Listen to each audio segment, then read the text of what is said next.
नमस्कार। स्वागत है आप सभी का आपके अपने YouTube चैनल पर। मैं हूं आपका दोस्त उज्जवल कुमार उपकार। और जैसा कि आप लोग जानते हैं कि 17th बीपीएससी मेंस का एग्ज़ाम जो 25 अप्रैल से संभावित है और उसके लिए आप लोग लगे हुए हैं और एक अच्छी प्रिपरेशन की दिशा में आगे बढ़ रहे हैं। वहीं बहुत लोगों के डाउट्स थे करंट अफेयर्स को लेके, तो हमने इम्पॉर्टेंट करंट अफेयर्स की एक सीरीज शुरू की थी जिसका पार्ट 1 ऑलरेडी जो है उसके 20 टॉपिक मैंने आपके साथ शेयर कर दिए थे। और आशा है कि आपने उन टॉपिक्स को अच्छे से कर लिया होगा और उसके नोट्स बना लिए होंगे। ये अगर आप उनके नोट्स बना लेते हैं तो रिवीजन में भी आपको आसानी होगी और आप एग्ज़ाम के टाइम पे अच्छा कर पाएंगे। मैं इस वीडियो का पार्ट 2 अभी लेकर आया हूं और पार्ट 2 के माध्यम से हम 20 और टॉपिक्स को देखेंगे और इस 20 टॉपिक के माध्यम से आप जो है आपके पास अब 40 टॉपिक हो जाएंगे। इस वीडियो के बाद मैंने पहले ही कहा था इस वीडियो के टोटल 4 या 5 पार्ट होंगे। हम टोटल 80 या 100 इम्पॉर्टेंट करंट अफेयर्स को देखेंगे जो इस एग्ज़ाम के लिए इम्पॉर्टेंट है। क्योंकि एग्ज़ाम के करंट अफेयर्स को गेस नहीं किया जा सकता, तो ऐसे में सिर्फ 20-25 टॉपिक्स को करने से अच्छा है कि अभी आपके पास टाइम है, आप 80, 90 या 100 टॉपिक्स करके जाएं। इसके बाद जो है आप एग्ज़ाम हॉल में कॉन्फिडेंट फील करेंगे। यदि कोई टॉपिक डायरेक्ट नहीं भी आता है तो आपको ये तो कम से कम फील होगा कि ये मैंने नहीं पढ़ा तो किसी ने नहीं पढ़ा होगा। तो आइए आज के टॉपिक्स पर बात करते हैं। और इस वीडियो को शुरू करने से पहले मैं ये आप लोगों को बताना चाहूँगा कि 17 बीपीएससी मेंस जो लोग दे रहे हैं वो लगातार जो है अपनी जो है जो दिशा है तैयारी की उसको लगातार जो है उसको एक सही डायरेक्शन में ले जाए। आप अभी ऐसा समय आएगा जब आपको लगेगा कि आप डिमोटिवेट हो रहे हैं और लास्ट के 30 दिनों में तो आपको लगेगा कि क्या आपको ये एग्ज़ाम देना चाहिए या छोड़ देना चाहिए। इसी समय में आपको एक मजबूत निर्णय लेना है और इस एग्ज़ाम के साथ आपको बने रहना है अपने पूरी मेहनत के साथ। मैं थोड़ा बात करना चाहूँगा आपके टाइम टेबल पे भी कि जैसे जैसे आपका समय अब एग्ज़ाम का नज़दीक आ रहा है आपको अपने सेल्फ स्टडी की टाइमिंग को बढ़ाना चाहिए। बहुत लोग टेस्ट दे रहे होंगे या बहुत लोग कोचिंग्स कर रहे होंगे। मेरे हिसाब से अब आपको जो है सेल्फ स्टडी का टाइम या रिवीजन के टाइम या आंसर राइटिंग पर ज़्यादा ध्यान देना चाहिए। इन 30 दिनों में कम से कम आपका स्टडी शेड्यूल 12 घंटे का होना चाहिए। अगर आप 12 घंटे अगर पढ़ाई कर पा रहे हैं तो काफ़ी अच्छा है। और इन 12 घंटे की मदद से अगर अभी टोटल अगर 45-50 दिन बचे हुए हैं तो आपके पास टोटल 500 घंटे होंगे और 500 घंटों में बहुत कुछ बदला जा सकता है। जो लोग पहली बार मेंस दे रहे हैं वो लोग इससे घबराए नहीं और प्रीवियस ईयर क्वेश्चन के साथ करंट अफेयर को अच्छे से करके जाए। साथ में अगर कोई आप टेस्ट लिख रहे हैं तो उसमें टाइम मैनेजमेंट को ध्यान रखें।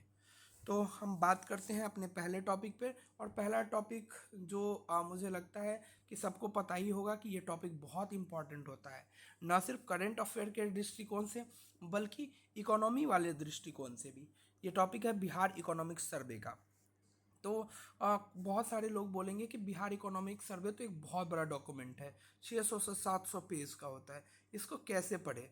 वैसे तो मैं कोशिश करूंगा कि बिहार इकोनॉमिक सर्वे की मेंस की एक वीडियो लेके आऊँ जिसमें मैं बता सकूं कि बिहार इकोनॉमिक सर्वे को के कौन कौन से पॉइंट को आपको देख के जाना है। दूसरा, लेकिन तब तक आप इस टॉपिक को खुद से कर लें, या तो आप कोई जिस्ट पढ़ लें, लेकिन जिस्ट में क्या पढ़ना है आपको ये इम्पॉर्टेंट है। या फिर ओरिजिनल डॉक्यूमेंट को अगर आप पढ़ सकते हैं, अभी टाइम है, क्योंकि तो इकोनॉमी का जो स्टैटिक पोर्शन है उसके हिसाब से भी काफ़ी अच्छा होगा। तो आइए हम लोग देखते हैं कि उसमें आपको पढ़ना क्या है। शुरू का जो 3-4 चैप्टर है, खास करके जो जीडीपी और ग्रोथ से रिलेटेड है, उसको आप पहले देख लें। उसमें कुछ ग्राफ्स दिए होंगे, जैसे कि उसमें क्या होगा कि लास्ट 3 ईयर का ग्राफ कंपेयर किया होगा कि 3 ईयर में बिहार की जीडीपी या इंडिया की जीडीपी कैसे ग्रोथ की है, उनका कंपेयर होगा। तो आप इस ग्राफ को अच्छे से कर ले और इस ग्राफ की मदद से जो 3 ईयर्स का जो भी चीज़ है उसको देख लें। अगर इकोनॉमिक सर्वे अगर मेरे पास टाइम हुआ तो मैं आपको कराऊंगा। दूसरा, बिहार में जो है जल प्रबंधन है, वाटर मैनेजमेंट, इसकी कुछ स्कीम दी रहती है। एक चैप्टर में दिया होगा जल प्रबंधन वाली में, आप उसको जाएं और जल प्रबंधन की जितनी स्कीम है उसको नोट डाउन कर लें। कहीं पे भी अगर वाटर मैनेजमेंट का कोई भी क्वेश्चन आता है तो आप उन स्कीम्स को वहाँ पर यूटिलाइज करें। इसके अलावा जो एक और है बाढ़ और सूखा। ये वाला टॉपिक उसमें दिया होगा आपदा प्रबंधन में। आपदा प्रबंधन वाले टॉपिक में आप बाढ़ और सूखा वाले टॉपिक में जाए और यहाँ से कुछ डेटा कलेक्ट करें। जैसे इस साल बाढ़ से कितनी क्षति हुई, कितने पैसे की क्षति हुई है, इस सूखा पड़ने से कितनी क्षति हुई, जान माल की कितनी क्षति हुई है, और इंफ्रास्ट्रक्चर का कितना लॉस हुआ है। तो ये डेटा आप इकोनॉमिक सर्वे आप बना के रख लें, इसको जो है आप बाद में यूज़ कर सकते हैं। एग्रीकल्चर सेक्टर के डेटा इम्पॉर्टेंट होते हैं, इसको जो है आप बना लें। जैसे इस साल जो है हमारा प्रोडक्शन कितना रहा है, टोटल जो है प्रोडक्शन कितना रहा है, उत्पादन कितना हुआ है, प्रोडक्टिविटी का कंपैरिजन कैसा है।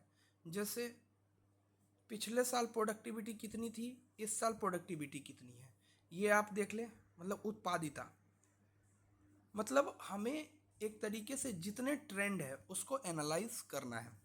तो ये इकोनॉमिक सर्वे की बात हो गई। अब आ गया बिहार बजट की बात। अभी हाल में ही जो है बजट को रिलीज़ किया गया और बजट स्पीच जो दिया गया था। तो बिहार बजट में आपको क्या करना है, एक तो जितनी न्यू स्कीम लॉन्च हुई है उसको कर लेना है। और न्यू स्कीम को आपको कैसे यूटिलाइज करना है, एक तो वो लोग डायरेक्ट भी पूछ सकते हैं, और दूसरा आप जैसे कृषि क्षेत्र की कोई स्कीम है उसको आपने लिख लिया कि कृषि, आपको कैसे लिखना है, 3 सेक्टर बनाने हैं। कृषि का अलग बना लेना है, एग्रीकल्चर का। एग्रीकल्चर में आपको 3 चीज़ें आएंगी, एक तो कोर एग्रीकल्चर आएगा, दूसरा मतलब प्राइमरी सेक्टर की मैं बात कर रहा हूँ, इसमें एक पशुपालन आ जाएगा यानी एनिमल हस्बेंड्री का, और तीसरा जो है मत्स्य पालन, मुर्गी पालन, ये सब है, यानी जो हम जिसको ब्लू रिवॉल्यूशन के नाम से जानते हैं, उस तरह की बातें। तो इन तीनों में अलग अलग स्कीम आपको लिख लेनी है, 4 4 5 5 जो न्यू स्कीम आई है। दूसरा, इसके अलावा आप क्या करेंगे, दूसरी चीज़ जो है आपका उद्योग सेक्टर है। उद्योग सेक्टर पे आपने स्टैटिक अगर पढ़ा है तो ठीक है, और अगर नहीं पढ़ा है तो उद्योग सेक्टर पे पढ़ लेंगे। और इसमें जो जो उद्योग है उसके बारे में हम कुछ डेटा यूज़ कर लेंगे। जैसे बिहार में पर्यटन को उद्योग का दर्जा दिया गया था, तो पर्यटन को एक अच्छे से कर लेंगे। एक और न्यूज़ जो निकल के आ रही थी कि बिहार ने 2024 में गोवा से ज़्यादा इंटरनेशनल पर्यटक आए हैं। तो ये जो न्यूज़ है ये अपने आप में पर्यटन क्षेत्र के महत्व को बता रहा है। और बिहार का जो टूरिज्म पॉलिसी है, मैंने पिछली वीडियो में बताया भी था कि वो कर लेने के लिए। तो पर्यटन सेक्टर क्या है, उसकी क्या समस्याएं, एक पूरा सेक्टर आपको कर लेना है, और इसमें क्या क्या इम्प्रूवमेंट हुआ है, ये 2 चीज़ें कर लेनी है। तीसरा टॉपिक है आपका the uniform civil code. Already 69 BPSC का में एक पूरा क्वेश्चन इस पर पूछा जा चुका है, क्योंकि ये लगातार न्यूज़ में रहता है। ये आपको दिया गया है आर्टिकल 44 में, D directive principle of state policy, राज्य के नीति निर्देशक तत्वों में, जहाँ पर ऐसा कहा गया है कि राज्य जो है प्रयास करेगा यूनिफॉर्म सिविल कोड लाने का। इस पर बहुत सारी चर्चाएं हुई। तो जैसे कोई करंट का टॉपिक आता है तो उसमें क्या करना है आपको, सबसे पहले इसका क्या अर्थ है, यानी व्हाट, पहला व्हाट क्या है, दूसरा वाई क्यों है, क्यों लाना है, ठीक है। तो क्यों में हो जाएगा, इसके 2 पक्ष, एक पॉजिटिव पक्ष होगा, एक जो है इसका विरोध करेंगे यानी पक्ष में और विपक्ष में। तीसरा वेयर, कहाँ कहाँ इसको लागू किया गया है, इंडिया में कहाँ कहाँ। जैसे गोवा एक ऐसा स्टेट बना था जिसने यूनिफॉर्म सिविल कोड लागू किया था। क्या आप किसी और स्टेट का नाम बता सकते हैं जहाँ यूसीसी लागू हुआ है, तो कमेंट बॉक्स में बताइए। इसके अलावा एक तो ये हो गया, और तीसरा कब की जो बात होती है वो प्रीलिम्स में होती है, यहाँ कब की बात नहीं है। तो आप इसके 3 एस्पेक्ट देख लेंगे कि क्या है यूनिफॉर्म सिविल कोड, क्या है, क्यों है, और क्यों में 2 पक्ष है, एक सकारात्मक एक नकारात्मक, और वेयर क्या, और एक जो है कंक्लूजन बना लेंगे। बस अगर 2 पेज के आप नोट्स इस पर लिख लेते हैं तो आपका यूसीसी कंप्लीट हो जाएगा। ये यूसीसी का जो पोर्शन है ये इम्पॉर्टेंट इसलिए भी है क्योंकि ये जो है एक तो पॉलिटिक्स से भी जुड़ जाता है। आइए आगे बात करते हैं अपने चौथे टॉपिक पर, बहुत इंपॉर्टेंट है, विकसित भारत बाई 2047। आखिर विकसित भारत क्या है। विकसित भारत का अर्थ आपको, एक तो जो 4 पिलर्स हैं इसके विकसित भारत के, आप कमेंट बॉक्स में ज़रूर बताएं कि ये 4 पिलर्स कौन कौन से हैं विकसित भारत के। लेकिन आपकी नज़रों में विकसित भारत क्या है, क्योंकि ये टॉपिक इस बार के एसए के लिए भी इम्पॉर्टेंट है। कि 2047 में जो विकसित भारत की परिकल्पना है, क्या होगा विकसित भारत। तो मैं ऐसे में भी ये टॉपिक आपको कराऊंगा, एक टॉपिक जो है विकसित भारत 2047 में।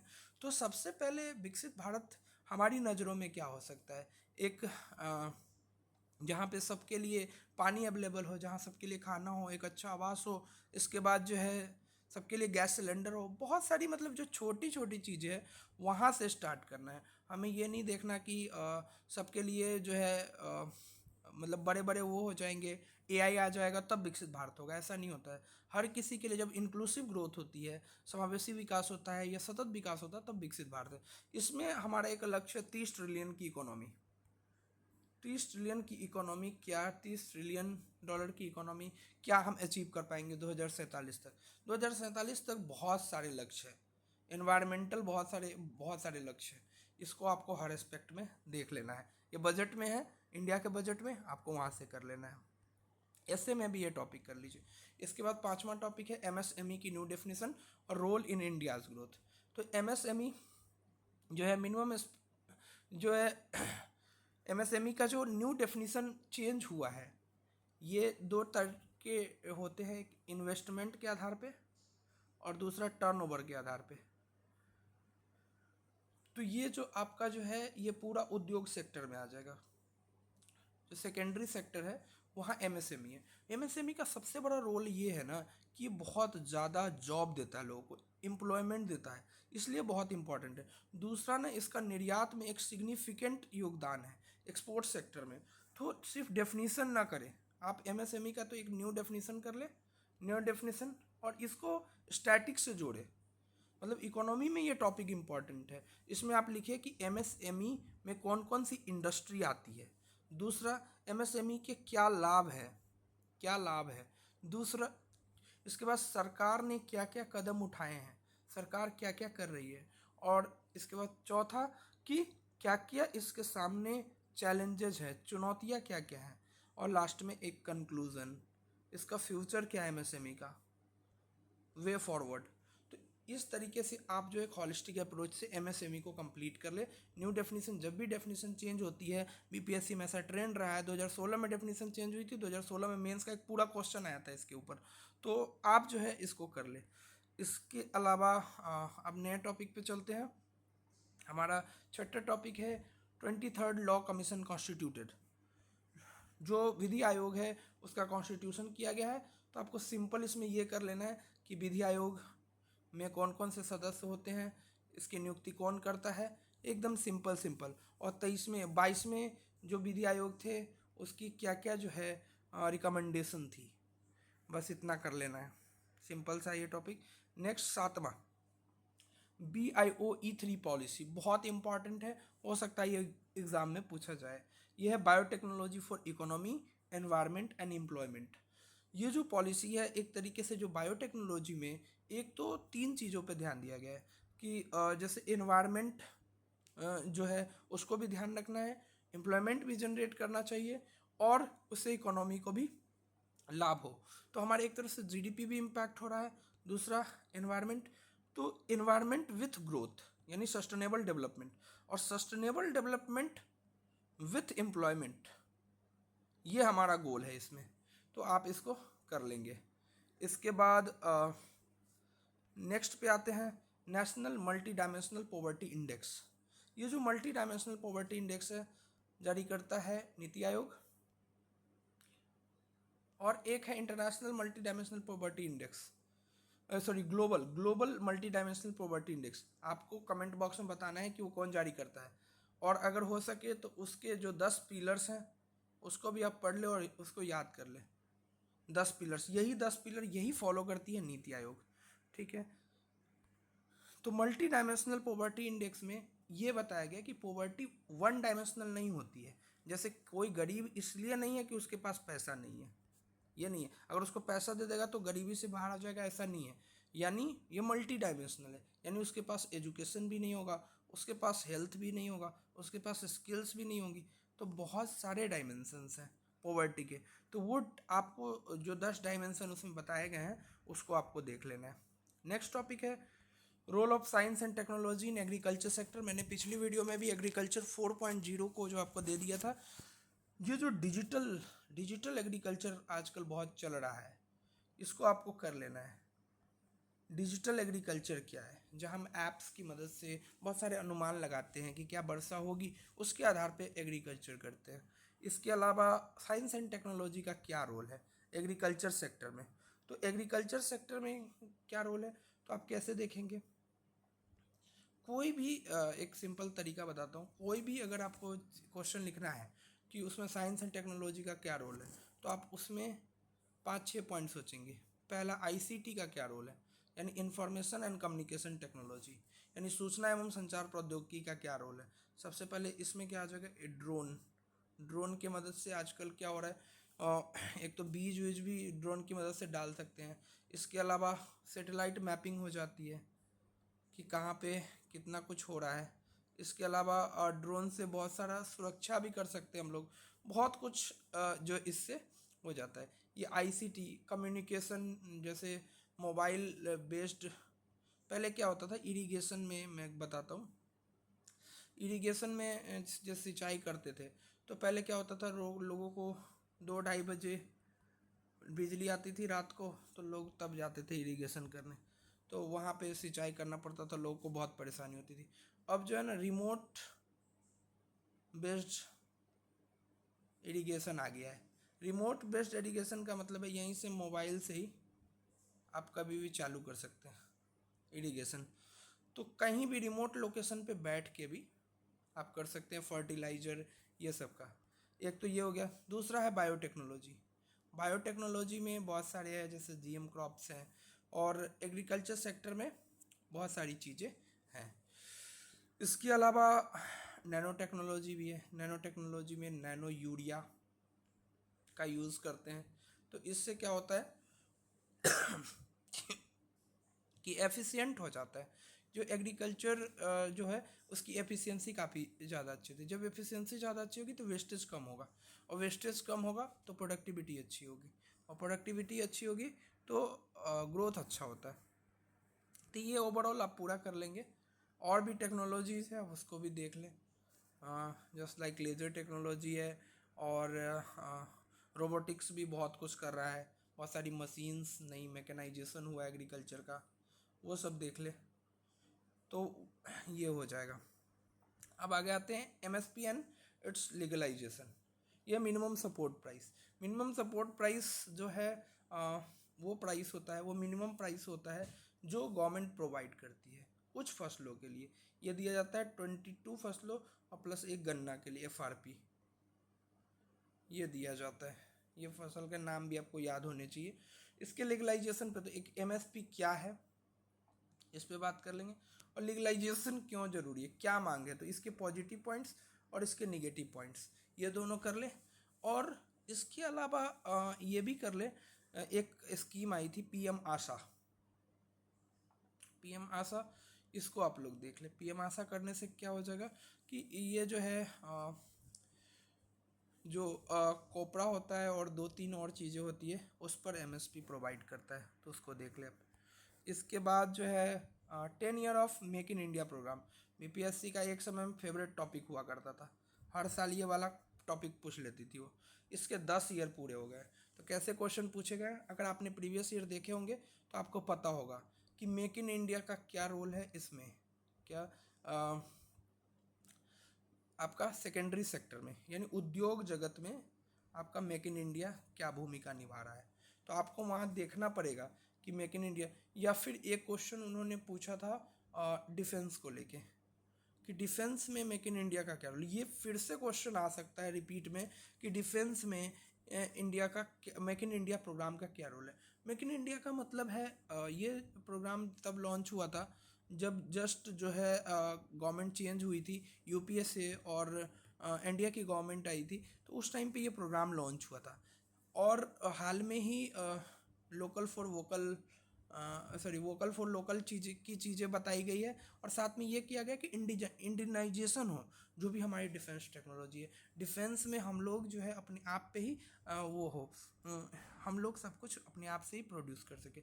इसको लेके मेक इन इंडिया प्रोग्राम जो है वो किया गया है।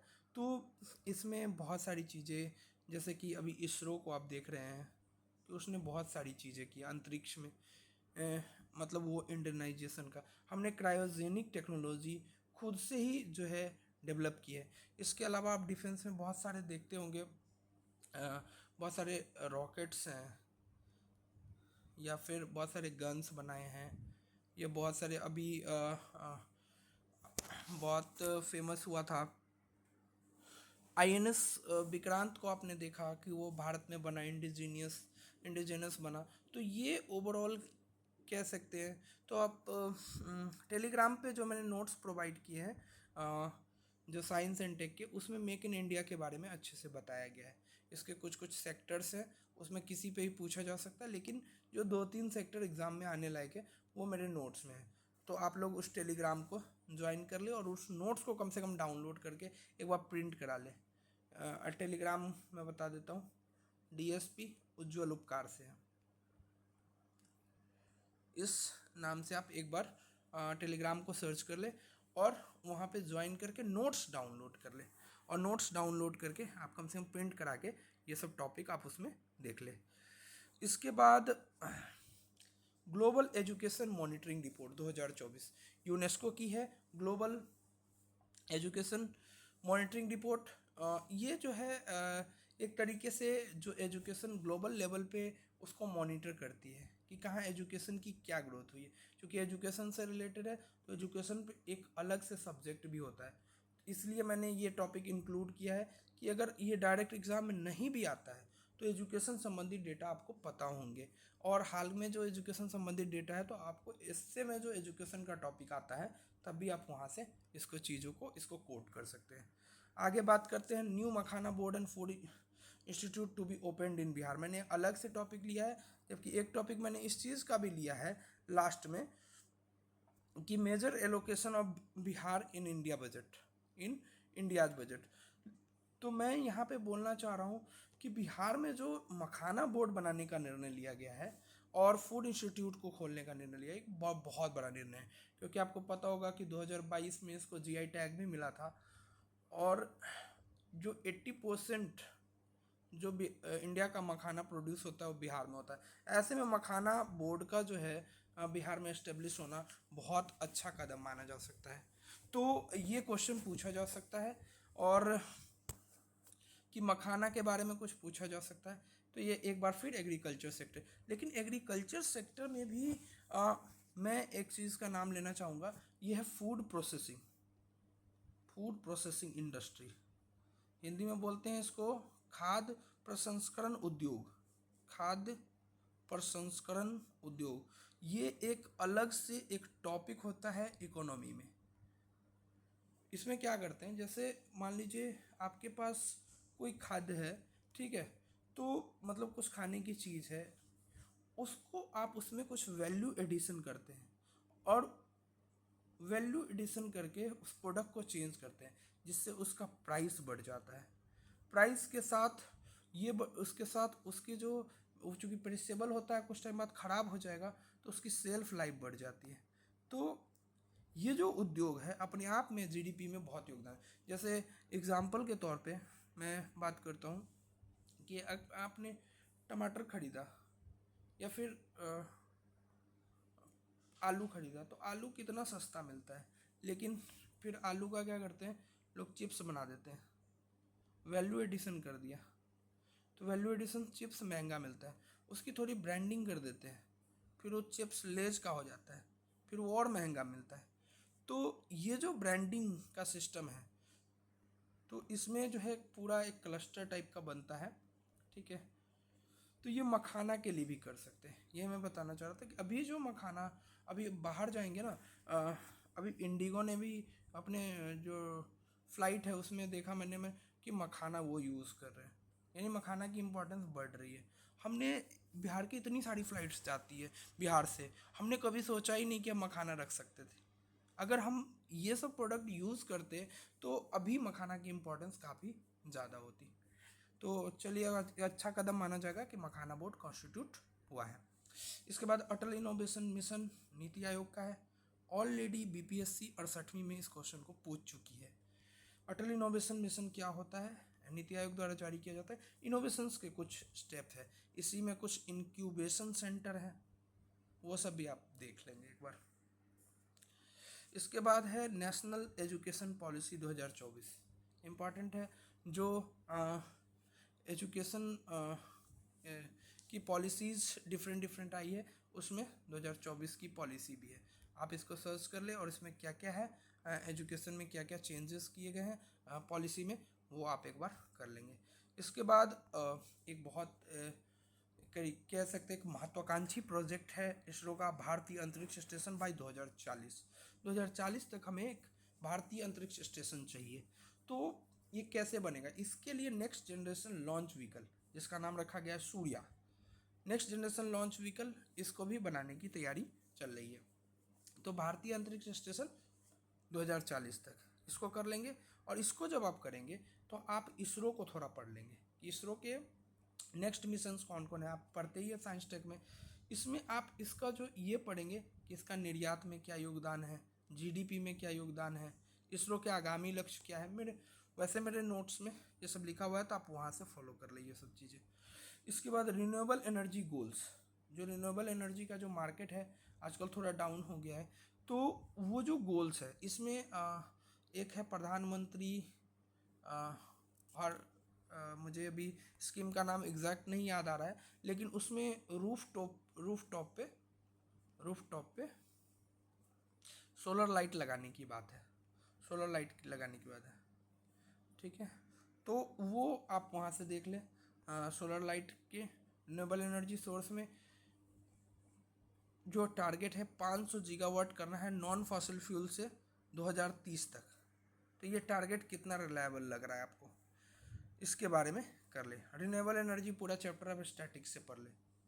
इसके बाद अमृत मिशन, ये महुआ का मिशन है, यानी ministry of house and urban development का। तो ये जो मिशन है इसके बारे में आप कर ले। नेक्स्ट है major allocations for Bihar in India budget. ये मैं फिर से कह रहा हूँ, इसमें बहुत सारी बिहार के लिए चीज़ें की गई है, मल्टीपल प्रोजेक्ट लाए गए बिहार के लिए। एक अलग से टॉपिक बना के इसको कर ले कि बिहार के लिए कौन कौन से एलोकेशंस किए गए हैं, कितना एलोकेशन किसके लिए किया गया है, इसको आप डिटेल में कर ले। मैं ये टॉपिक कोशिश करूँगा कवर करने की। इसके बाद लास्ट टॉपिक एक आईआर से ले लिया है, 75 ईयर्स ऑफ नाटो, जो नॉर्थ अटलांटिक ट्रीटी ऑर्गेनाइजेशंस हैं, 1949 में उसका जो है गठन होता है। और इसमें लिखा हुआ है कि एक पर अगर युद्ध थोपा जाता है तो सब पे युद्ध माना जाएगा। तो इसके 75 साल यानी 2024 इम्पॉर्टेंट है कि 75 ईयर इसने मार्क किया है। नाटो, हमने ऑलरेडी एससीओ समिट के बारे में बताया था, आपको ये भी बताना है कि क्या एससीओ एशिया का नाटो है, इस पर भी बात करना है। एशिया का नाटो क्या हम एससीओ को मान सकते हैं?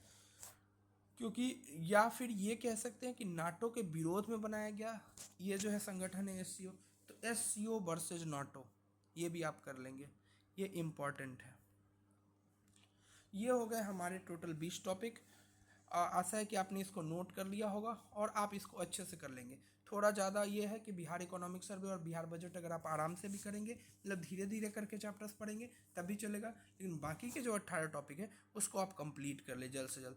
हम जल्दी एक सप्ताह के बाद ही इसका पार्ट 3 लेकर आएंगे। और मैं कुछ बातें और करना चाहूँगा आपके साथ, जैसे कि बहुत लोग मेंस में पूछ रहे थे डीआई में क्या हम कैलकुलेटर यूज़ कर सकते हैं, इस पर बात कर लेंगे।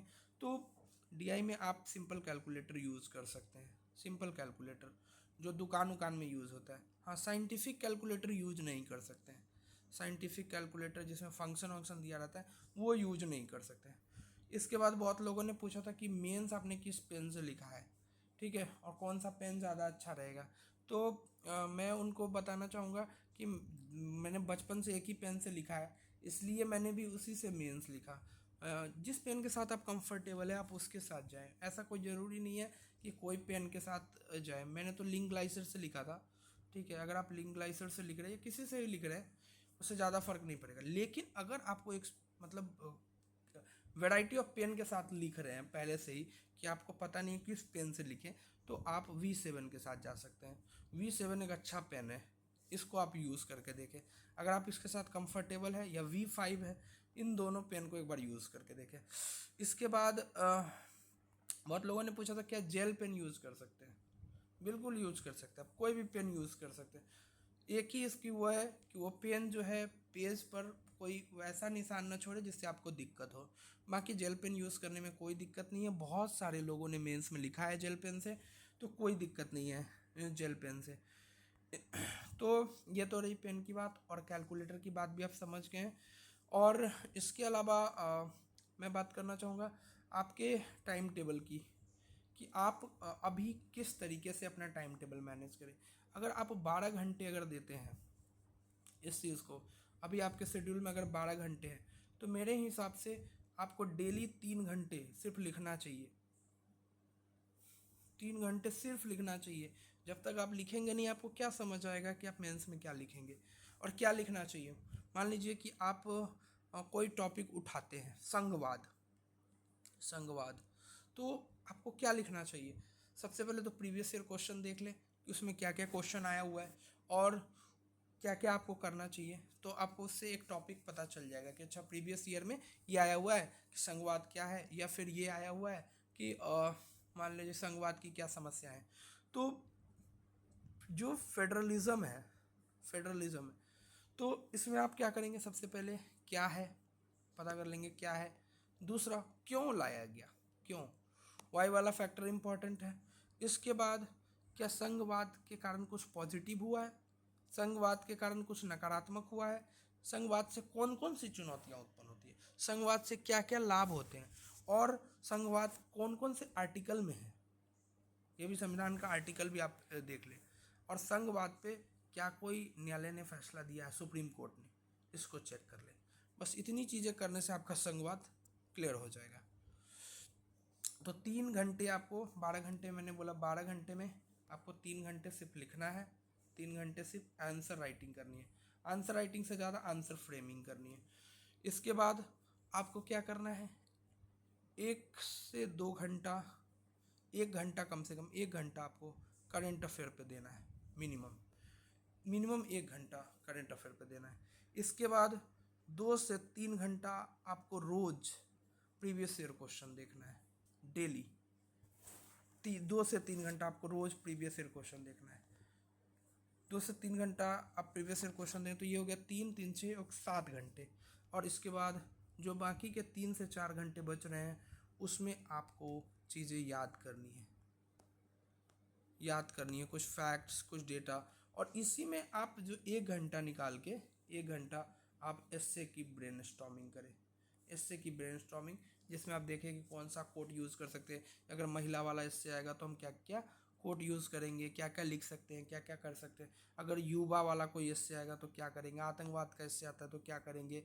इसके बाद अगर कोई वैसा अमूर्त टॉपिक आता है तो क्या करेंगे, ये सब आपको कर लेना है। तो आशा है कि ये आप लोगों को सब कुछ अच्छे से समझ आ गया होगा इस वीडियो में। तो बस इस वीडियो को ज़्यादा लंबा ना खींचते हुए, चूँकि आपका टाइम भी बहुत कीमती है, इसलिए आप इस वीडियो को यहीं पर ख़त्म करते हैं। अगर आप इस चैनल पर नए हैं तो इस चैनल को सब्सक्राइब कर लें। कमेंट करें कि आपको आगे कौन सी वीडियो चाहिए। हाँ, एक बात बताना भूल गया, जो लोग 71st और 72nd बीपीएससी की तैयारी कर रहे हैं, उनके लिए हम 15 से पहले एक होमवर्क सीरीज लेके आने वाले हैं, जिसमें हम आपको कुछ डेली टारगेट्स देंगे। आपको कुछ नहीं करना है, बस इस डेली टारगेट्स को पूरा करना है। उससे पहले हम एक बुक लिस्ट प्रोवाइड करेंगे। बुक लिस्ट में क्या होगा कि आपको कौन कौन सी बुक आपको लेनी है वो समझ आ जाएगा। और एक पूरी वीडियो बनाएंगे कुछ दिनों में, जिसमें जो लोग शुरू से प्रिपरेशन करना चाहते हैं, अपने कॉलेज गोइंग है, या फिर जो हाउस वाइफ्स है, या जॉब के साथ जो कर रहे हैं, जॉब के साथ आपका क्या शेड्यूल रहना चाहिए, इस पर पूरी वीडियो बनाएंगे। तो बस इस वीडियो में इतना ही। आशा है कि आपको जो है इस वीडियो का हर पार्ट समझ आ गया होगा। अगर फिर भी आपको कोई डाउट है तो आप कमेंट करें। आप हमारे टेलीग्राम चैनल पे भी जुड़ सकते हैं, और उसका जो है लिंक मैं डिस्क्रिप्शन में डाल दूंगा। वैसे टेलीग्राम का नाम है डीएसपी उज्ज्वल उपकार।